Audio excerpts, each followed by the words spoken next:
Hello viewers, how are you all? Hope you all are fine and doing well. Welcome back to Level Up. मैं हूँ पायल और मैं आ गई हूँ लेके एक नया टॉपिक.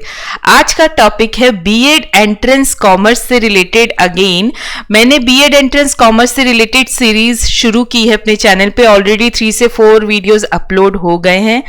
तो जो लोग भी अपीयर करने जा रहे हैं बीएड एंट्रेंस के लिए और उनका सब्जेक्ट कॉमर्स है तो वो कॉमर्स से रिलेटेड टॉपिक्स यहाँ से देख सकते हैं. अगर आप मेरे चैनल का नाम टाइप करेंगे और टॉपिक टाइप करेंगे तो आपको डेफिनेटली मिल जाएगा, या फिर आप प्लेलिस्ट में जाके देखिए. प्लेलिस्ट में एज ए होल आपको सारे वीडियोस कॉमर्स से रिलेटेड जो है वो मिल जाएंगे. आज हम पढ़ेंगे टाइप्स ऑफ अकाउंट्स. ठीक है, ये जो हम टाइप्स ऑफ अकाउंट्स पढ़ रहे हैं ये ट्रेडिशनल मेथड से पढ़ रहे हैं, यानी कि मॉडर्न वे में अकाउंट्स को डिफरेंट तरीके से क्लासिफाई किया गया है और मॉडर्न और जो ट्रेडिशनल होते थे उसमें अलग है. ओके, तो आज हम जो बेसिकली पढ़ रहे हैं वो ट्रेडिशनल है. ओके, मॉडर्न हम इसके बाद वाले वीडियो में पढ़ेंगे. ओके, तो आज हम पर्सनल, नॉमिनल और रियल अकाउंट के बारे में पढ़ेंगे.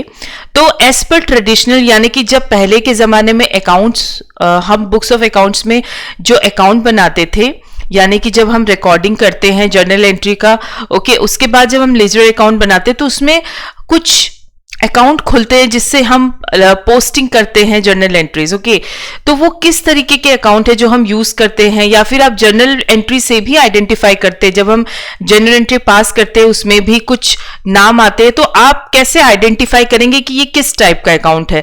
आपको ये आइडेंटिफाई करना जरूरी क्यों है? ताकि आप उस पे जो है वो रूल्स लगा सके. इसके रूल्स के बारे में भी हम पढ़ेंगे. ओके, अगर आपको पता है कि ये पर्टिकुलर एंट्री जो है, ओके, ये पर्सनल अकाउंट से रिलेटेड है तो आप उस पे पर्सनल अकाउंट का रूल लगाओगे. ओके, अगर आपको लगता है कि ये पर्टिकुलर एंट्री जो है इसमें नॉमिनल अकाउंट है तो हम नॉमिनल अकाउंट का रूल लगाएंगे. ओके, और अगर आपको लगता है कि ये पर्टिकुलर जो है वो रियल है तो हम रियल अकाउंट का रूल लगाएंगे. इसलिए प्रॉपर तरीके से एंट्री पास करना, अगर आपको बिल्कुल सही एंट्री पास करनी है तो आपको इन अकाउंट के बारे में अच्छे से पता होना चाहिए. ओके, तभी आप उसमें रूल लगा के सही एंट्री पास कर सकते हैं. तो आइए देखते क्या है. सबसे पहले है पर्सनल अकाउंट, जो नाम से ही पता चल रहा है कि वो बिल्कुल पर्सन से रिलेटेड है. ठीक है ना. अब वो पर्सन कौन हो सकता है? कोई भी हो सकता है जो बिजनेस से कनेक्टेड है. मैं भी हो सकती हूं एज ए ओनर, आप भी हो सकते हो. अगर आप एक क्रेडिटर हो, आप एक डेटर हो, ठीक है ना, या फिर आपने अपने कैपिटल इन्वेस्ट किए हैं इस तरीके से, तो ये हो गए कौन? नेचुरल पर्सन, क्योंकि हम पर्सन हैं. लेकिन इसमें आर्टिफिशियल पर्सन भी इन्वॉल्व होते हैं, यानी कि जो पर्सन नहीं है, जो दिखने में तो पर्सन नहीं है लेकिन हम फिर भी बिजनेस में जो है या अकाउंट्स में जब रिकॉर्ड होता है तो हम उसे पर्सन ही मानते हैं. जैसे मान लीजिए किसी बिजनेस का नाम लेते हैं, टाटा. ओके, तो अगर हम मान लीजिए टाटा लिखते हैं तो ये जो है ये एक बिजनेस का नाम है, लेकिन जब हम इसे बुक्स ऑफ अकाउंट्स में रिकॉर्ड करेंगे तो हम इसे एज ए पर्सन ही ट्रीट करेंगे. ओके, जैसे हमने, अगर आपने मेरी कॉन्सेप्ट्स वाली, प्रिंसिपल्स वाली वीडियो देखी होंगी जो मैंने अपलोड कर दी है, उसमें हमने बिजनेस एंटिटी कॉन्सेप्ट के बारे में पढ़ा था, जिसमें ये कहते हैं कि बिजनेस एक अलग पर्सन है और आप एक अलग पर्सन है, यानी कि हम बिजनेस के नाम को भी पर्सन ही ट्रीट करते हैं. ओके, चाहे वो रिलायंस हो, अगर हम किसी भी बिजनेस का नाम अगर कहीं आ रहा है तो आपको पर्सनल अकाउंट का रूल लगाना है. ओके, यानी कि हम उस पर्टिकुलर नेम को भी एज ए पर्सन ट्रीट करेंगे, तो उसे हम कहते हैं क्या? Personal account. ओके, अब हम देखते हैं कि रियल अकाउंट क्या होता है. रियल अकाउंट वो होता है जो ज्यादातर एसेट से रिलेटेड, संपत्ति से रिलेटेड, इन सब चीजों से रिलेटेड होता है. और कुछ ऐसे एसेट्स होते हैं जो हमें दिखते हैं तो हम उसे कहते हैं टेंजिबल एसेट्स. मान लीजिए बिल्डिंग है, हम देख सकते हैं, छू सकते हैं, फील कर सकते हैं. ओके, तो ये हो गया टेंजिबल एसेट. लेकिन कुछ एसेट ऐसे भी होते हैं जो नहीं दिखते हैं, उसे हम कहते हैं इनटेंजिबल एसेट्स. ये आपको समझ में आएगा. अभी मैं कुछ एग्जाम्पल्स भी आपको दिखाऊंगी तो उसमें आपको बहुत अच्छे से क्लियर हो जाएगा कि कौन सा टेंजिबल है और कौन सा इनटेंजिबल है. तो इसमें बेसिकली वो चीजें कवर होती हैं. अब आगे बढ़ते हैं और देखते हो तीसरा टाइप जो है वो अकाउंट का वो क्या है. जो थर्ड टाइप है वो है नॉमिनल. इस चीज को हम देख नहीं सकते हैं लेकिन फिर भी ये हमारे बिजनेस को कहीं ना कहीं इफेक्ट कर रही होती है। अगर हम कहीं से अर्न कर रहे हैं, इनकम कर रहे हैं, तो उस इनकम को, हाँ मनी को तो हम छू सकते हैं, लेकिन जो इनकम है, जो वर्ड इनकम है, उसको हम नहीं देख सकते, छू नहीं सकते। ये जो है, ये फायदा, नुकसान, नफा, मुनाफा जो भी है, ये सारी चीजें नॉमिनल अकाउंट में कवर होती हैं। अगर हम किसी खर्चे के बारे में बात करें, यानी कि जिसे हम कहते हैं एक्सपेंसेस, अगर हम कहीं से फायदे की, इनकम की, अर्निंग की बात करें, तो वो सारे इसमें कवर्ड होते हैं, है ना। तो आप एज ए होल बोल सकते हो, इनकम हो गए, एक्सपेंसेस हो गए, लॉस हो गए, ठीक है ना, प्रॉफिट्स हो गए, ये सारे हम किस में लिखते हैं, नॉमिनल अकाउंट के अंदर।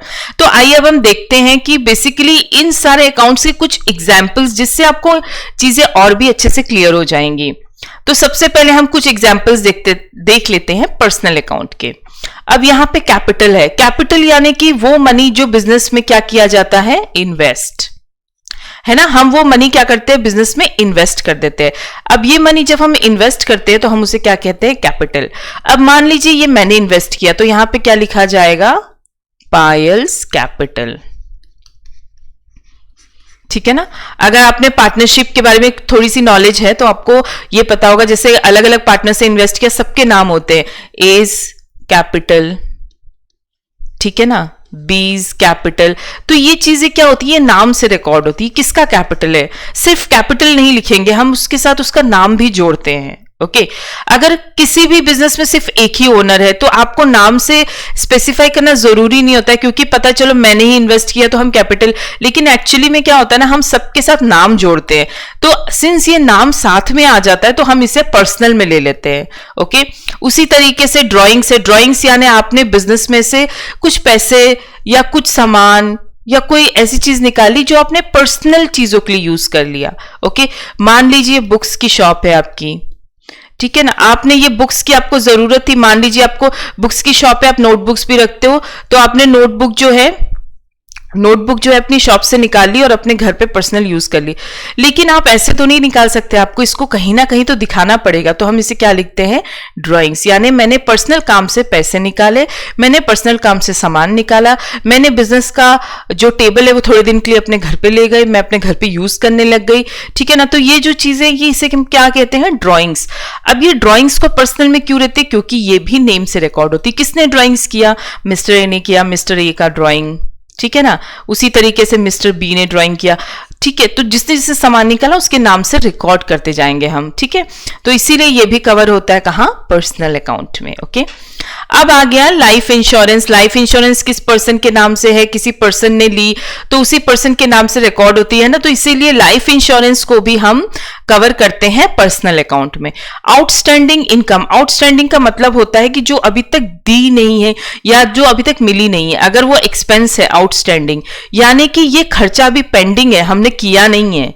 ओके आपके पास खर्चा आ गई लिस्ट, लेकिन अभी आपने किया नहीं है। ओके तो वो क्या है, आउटस्टैंडिंग है, अभी फिलहाल पेमेंट बाकी है। ओके तो ये हम क्या करेंगे, सपोज कर लीजिए मिस्टर ए को मुझे पेमेंट करना है, तो मैं सब उसका नाम रिकॉर्ड कर दूंगी, मिस्टर ए को ये पर्टिकुलर अमाउंट मुझे पे करना है। ओके तो जब मैं ऐसे नाम से रिकॉर्ड हो जाए, रिकॉर्ड कर दूंगी, तो इसी वजह से इसे भी हम कहां लेते हैं, पर्सनल अकाउंट के अंदर, क्योंकि जो भी आउटस्टैंडिंग होगा उस पर्टिकुलर आउटस्टैंडिंग में उस पर्सन का नाम अक्सर जुड़ जाता है, ठीक है ना। किसके ऊपर आउटस्टैंडिंग है, हम वहां कैश तो नहीं लिख सकते कि कैश में लिखे, अगर हम इसको कैश, क्योंकि कैश पेमेंट तो हुआ ही नहीं, या फिर अगर इनकम है, कैश तो अभी आया ही नहीं, अभी वो आउटस्टैंडिंग है। ओके रुका हुआ, अभी आया नहीं, आएगा, तो हम कैसे रिकॉर्ड करेंगे, हम दिखा देंगे कि आने वाला है, तो हम उस पर्टिकुलर पर्सन का नाम शो कर देंगे। इसी तरीके से हम शो करते हैं, इसी वजह से हम इसको भी कहां लेते हैं, पर्सनल अकाउंट में। ओके अब हम आगे बढ़ते हैं और देखते हैं जो नेक्स्ट हमारा है उसके एग्जांपल्स। ओके रियल अकाउंट, तो हम देखते हैं रियल अकाउंट में क्या क्या कवर होता है। रियल अकाउंट में मैंने कहा था ज्यादा एसेट्स कवर होते हैं, ठीक है ना, जो हम देख सकते हैं, छू सकते हैं, चीजें कवर होती है, वैसी चीजें जो देख सकते हैं, छू सकते हैं, और ऐसी चीजें भी कवर होती है जो हम देख नहीं सकते, छू नहीं सकते, लेकिन उसका कहीं ना कहीं हमारे बिजनेस पे इफेक्ट है। जैसे इसमें पहला है लैंड, जमीन। ओके जो जमीन है हमारी, वो फर्नीचर, ओके ये भी मेरे जो शॉप है उसका एक एसेट है, संपत्ति है। बिल्डिंग हो गई, मशीनरी हो गई, ठीक है ना, स्टॉक हो गया, जो मैंने अपने शॉप में जो स्टॉक रखे हुए हैं, स्टॉक वो होता है जिस चीज में मैं डील करती हूं। अगर मैंने अभी बुक्स के शॉप का एग्जांपल लिया था, तो बुक्स मेरे लिए क्या हो गई, ये हो गई मेरे लिए स्टॉक, ठीक है ना। उसी तरीके से लैंड 2 बार रिकॉर्ड हो गया, यहाँ 2 बार लिख दिया है मतलब, ओके। सो लैंड, सो इसी तरीके से कैश हम देख सकते हैं, छू सकते हैं। आप बैंक में भी जो कैश रखें आप उसको भी यहाँ लिख सकते हैं, रियल अकाउंट, ओके। कभी कभी हम बैंक को पर्सनल में भी ले लेते हैं, तो बोथ आर करेक्ट, ओके। अब ये पर्सनल में हम लोग क्यों लेते हैं, क्योंकि हम कभी कभी हाँ मिस्टर ए का अकाउंट है, मिस्टर बी का अकाउंट है, इस तरीके से रिकॉर्ड कर लेते हैं, इस वजह से। तो ये दोनों में ही कवर होता है, ओके। अब हम देखते हैं आगे क्या है। आगे हम देखेंगे तो देखेंगे इसमें गुड्स है, गुडविल है। अब ये गुडविल क्या होता है, यहां तक तो वो सब एसेट्स हैं जो हम देख सकते हैं, छू सकते हैं, लेकिन गुडविल क्या होती है? गुडविल होती है हमारी रेपुटेशन, ओके। मान लीजिए आज मैं यूट्यूब पे वीडियो बना रही हूँ, कल अगर एक ब्रांड, अच्छे अच्छे यूट्यूबर्स होते क्या होता है, उनका एक ब्रांड क्रिएट हो जाता है ना, गुडविल क्रिएट हो जाती है, एक रेपुटेशन क्रिएट हो जाती है। फिर क्या होगा, मैं आके बोलूंगी ये प्रोडक्ट यूज कीजिए, ये वो की, तो क्या होगा, इससे पब्लिक जो है अट्रैक्ट हो जाएगी, है ना, पब्लिक वो यूज करना शुरू करेगी। तो ये क्या होता है, रेपुटेशन होता है। तो रेपुटेशन क्या होती है? रेपुटेशन तो आप ये बोल सकते हो हम देख नहीं सकते ना उसे, लेकिन हाँ हम फील जरूर कर सकते हैं, इससे मेरी बिजनेस पे जरूर चेंजेस आ रहे हैं, ठीक है ना, क्योंकि इस एड की वजह से मैं अर्न कर रही हूं, ठीक है ना। अगर मैंने रेफरेंस दी कि ये पर्टिकुलर ब्रांड यूज कीजिए, अगर वो पेड है तो मैं डेफिनेटली उस चीज के पेमेंट ले रही हूं आपको बोलने के लिए। तो ये क्या होता है ना, गुडविल, जब मैंने रेपुटेशन बिल्ड की तो ये चीजें मेरे पास अपने आप आने लगी, एक अलग इनकम का सोर्स, ठीक है ना। तो आपके बिजनेस में एक आप बोल सकते हो बटर आ गया, मक्खन आ गया ना, जो आप इनकम कर रहे थे वो तो अलग है ही, साथ में आपकी रेपुटेशन होने की वजह से आप बहुत सी चीजें उसमें ऐड करते जाते हो, है ना। मान लीजिए अगर हम सैमसंग की बात करें, ठीक है ना, सैमसंग ने फोन लॉन्च किए तो काफी मार्केट में चल गए, लोगों को पसंद आने लगे। अब क्या हो गया ना, सैमसंग ने धीरे धीरे करके एक अच्छी रेपुटेशन बना ली। अब सैमसंग क्या करेगा, सैमसंग ने सपोज कीजिए कि रेफ्रिजरेटर लॉन्च कर लिया। अब अच्छी रेपुटेशन होने की वजह से हम ये सोचेंगे यार फोन तो इनका बहुत अच्छा है, जरूर वॉशिंग मशीन भी अच्छी होगी, ठीक है ना। तो आपके गुडविल ने कहीं ना कहीं आपके बिजनेस में फायदा किया, आपको मेहनत नहीं करनी पड़ी दोबारा से कस्टमर को समझाने में, अट्रैक्ट करने में। आपने जो एक बार खर्चा किया, आपने जो एक बार अपनी ब्रांड दिखाई, गुडविल बना ली, वही आपकी जो है फ्यूचर में चल रही है। इसी तरीके से पेटेंट्स हो गया। पेटेंट भी हम देख नहीं सकते, छू नहीं सकते, लेकिन ये एक ऐसी चीज होती है ना जो हम, मान लीजिए मैंने कोई इन्वेंशन किया, ठीक है, और वो इन्वेंशन जो है मैंने अपने नाम पे रजिस्टर करवा लिया कि ये मेरे नाम का इन्वेंशन है क्योंकि ये मैंने किया है। अब कोई भी पर्सन उस इन्वेंशन को और अच्छा करना चाहे तो वो कहीं ना कहीं उस इन्वेंशन से मेरा नाम जुड़ गया है ना। तो ये जो चीज है मैंने अपने लिए रिजर्व करा लिया, अब इससे कोई कॉपी नहीं कर सकता, या फिर इससे कोई इस पे कोई वर्क करेगा या फिर इस पे कोई फर्दर चीज कोई करेगा तो उसे कुछ नया ही करना पड़ेगा, वो एग्जैक्टली वो नहीं कर सकता जो मैंने किया है। तो पेटेंट एक ऐसी चीज होती है ना जो आपने अपने बिजनेस में क्रिएट की, एक कोई ऐसी चीज, कोई नई चीज जिसको आपने पेटेंट करवा लिया, अब उसे कोई जल्दी से अपना नहीं सकता, ले नहीं सकता, है ना, कॉपी नहीं कर सकता। तो ये जो चीजें हैं ये कहीं ना कहीं आपके बिजनेस को दूसरे बिजनेस से अलग बना देती है, ठीक है ना। आपके बिजनेस से जो चीजें अलग है, हटके है, आपने उसे पेटेंट करवा लिया तो क्या हो गया, आपने कहीं ना कहीं अपने बिजनेस का एक एसेट बना लिया उसको, अब उसके जैसा कोई नहीं हो सकता, ओके। अब आ गया ट्रेडमार्क। ट्रेडमार्क हो गया जैसे कोई सिंबल, कोई साइन जो अक्सर बिजनेस अपने लिए यूज करते हैं। मान लीजिए एप्पल का भी एक अच्छा साइन है जिसे हम देखते हैं किसी भी प्रोडक्ट में हो, वॉच में हो या फिर फोन में हो या फिर किसी और चीज में हो, तो हम उस पर्टिकुलर इमेज को देख के ही, इस तरीके की इमेज है, तो सॉरी मैं ड्राइंग में बहुत अच्छी नहीं हूं, तो इसमें इस तरीके की इमेज देखते ही हमें समझ में आ जाता है कि ये पर्टिकुलर जो है वो ट्रेडमार्क है एप्पल का। अब ये ट्रेडमार्क हम कॉपी करके अपनी कंपनी में नहीं लगा सकते, ये मेरा एसेट हो गया, ठीक है ना। इसने भी एक रेपुटेशन, एक ब्रांड बना ली जो हर इंसान जो है उसे कॉपी करके ये नहीं कर सकता, ओके। तो ये भी आपका एक एसेट हो गया। कॉपीराइट, ये तो बहुत अच्छे से जानते हैं, अगर मैं कोई चीज कॉपी करके डालूं, कोई म्यूजिक डाल दूं यूट्यूब पे तो क्या आ जाएगा, कॉपीराइट, यानी कि ये म्यूजिक मेरा है, आपने क्यों डाला। तो इस तरीके से क्या होता है ना, ये आपके बिजनेस के लिए एसेट के जैसे काम करते हैं। ये आपको दिखते नहीं है, आप इसे बस फील कर सकते हैं कि मेरी रेपुटेशन है, उससे मुझे फायदा हो रहा है, मेरे बिजनेस को फायदा हो रहा है, मैंने ये ट्रेडमार्क क्रिएट कर लिया। अब कोई इसे यूज करेगा तो मैं उसे कहूंगा कि मुझे इतनी पेमेंट चाहिए, तब आप मेरे ट्रेडमार्क को यूज कर सकते हैं, पेटेंट को यूज कर सकते हैं या फिर कॉपीराइट को यूज कर सकते हैं, ठीक है ना। आप मुझे कुछ पेमेंट कीजिए तभी आप कर सकते हैं। तो ये क्या कर रहा है, ये मेरे बिजनेस को कहीं ना कहीं से फायदा कर रहा है, ओके। तो इसलिए ये सारे अकाउंट जो है हम देख नहीं सकते, बस हम उसे देख सकते हैं, मान लीजिए ट्रेडमार्क देख तो सकते हैं, फील नहीं, आप उसे बिल्कुल टच करना, फील करना जो एक्चुअल होता है ना, हाँ वो एक ऐसी चीज है जो आपके बिजनेस के लिए वर्क तो कर रही है लेकिन कहीं ना कहीं छिपी हिडन है। ओके, अब नेक्स्ट देखते हैं नॉमिनल अकाउंट। नॉमिनल अकाउंट में क्या क्या कवर हो रहे हैं? सेल्स, इसमें मैंने कहा था फायदा, नुकसान, इनकम, एक्सपेंसेस, ये सब चीजें कवर होती है। अब सेल कर रहे हैं, सेल क्या हुआ? सेल हमारे एक तरीके का रेम्यूनरेशन हुआ, हमने सेल किया तो हमारी इनकम आई, ठीक है ना।